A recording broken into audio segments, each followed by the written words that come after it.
Joshua 24. Then Joshua assembled all the tribes of Israel at Shechem.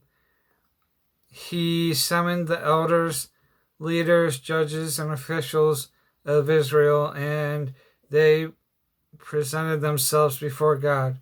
Joshua said to all the people, "This is what the Lord, the God of Israel, says.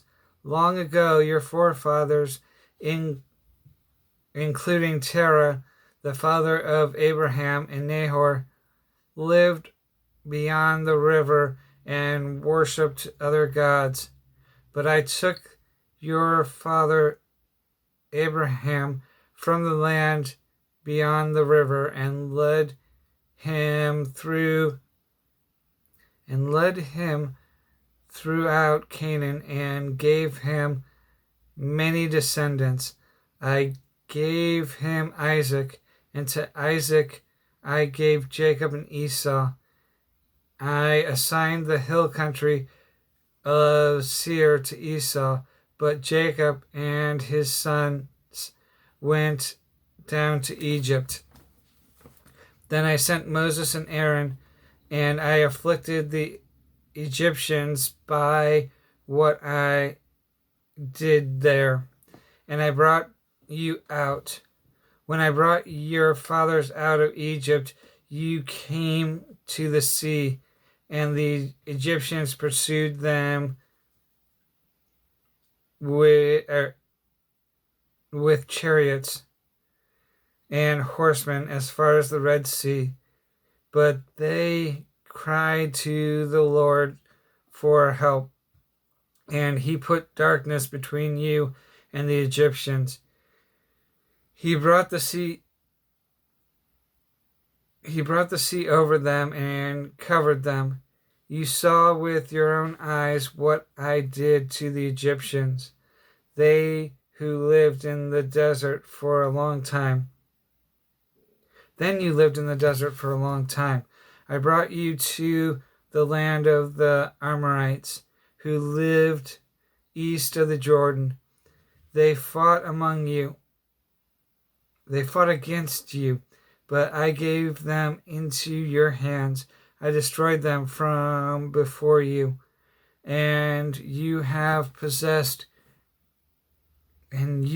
possession of their land. But Balak, son of Zippor, the king of Moab, prepared to fight against Israel. He sent for Balaam, son of Beor, to put a curse on you, but I would not listen to Balaam. So he blessed you again and again, and I delivered you out of his hand. Then you crossed the Jordan and came to Jericho.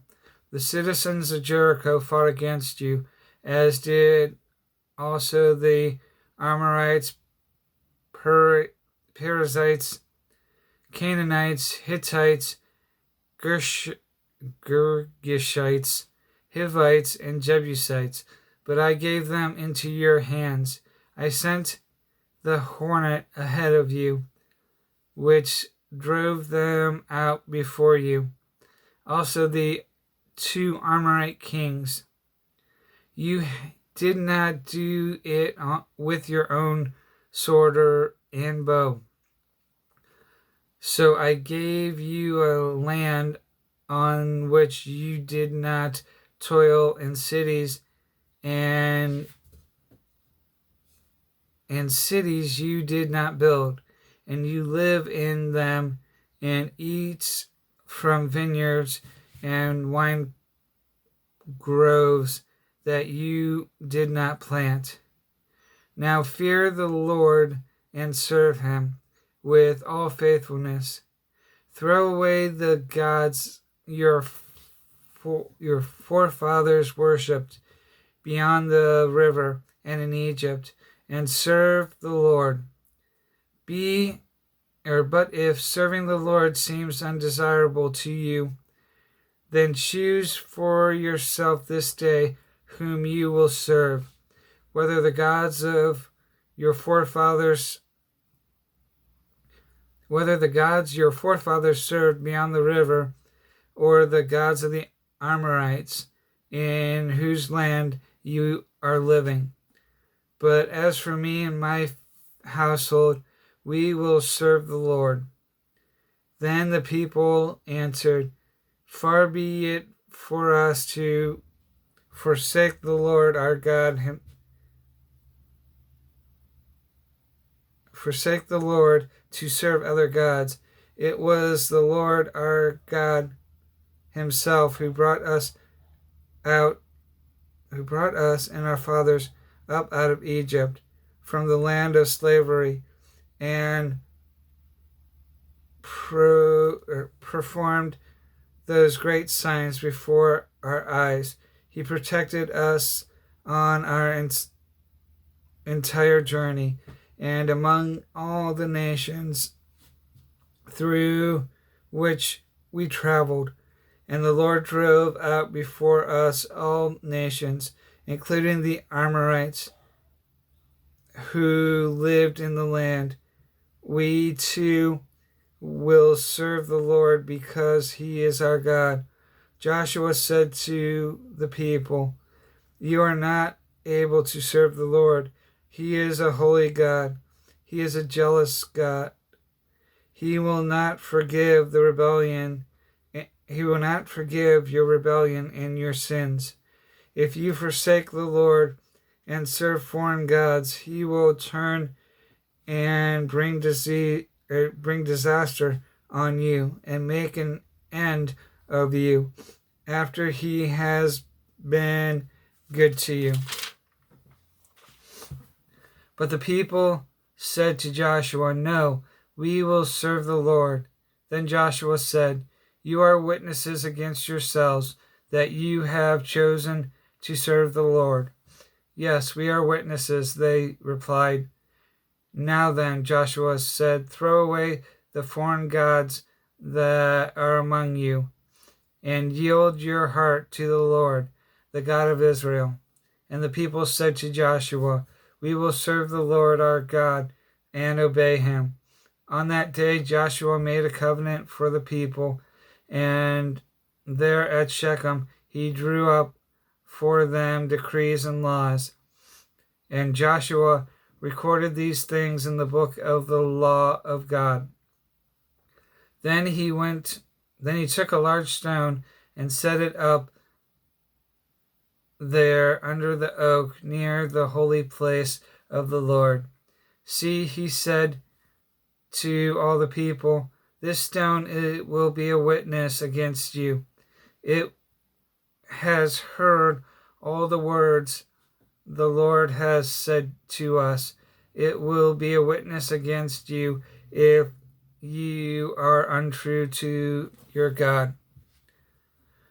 Then Joshua sent the people away, each to his own inheritance.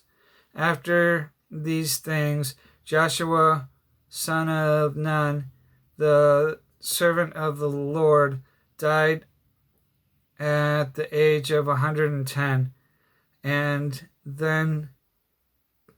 they buried him in the land of his inheritance at Timnath Seir, in the hill country of Ephraim, north of Mount Gaash. Israel served the Lord throughout the lifetime of Joshua and of the elders who outlived him, and who had experienced everything the Lord had done for Israel. And Joseph's bones, which the Israelites had brought up from Egypt, were buried at Shechem, in the tract of land that Jacob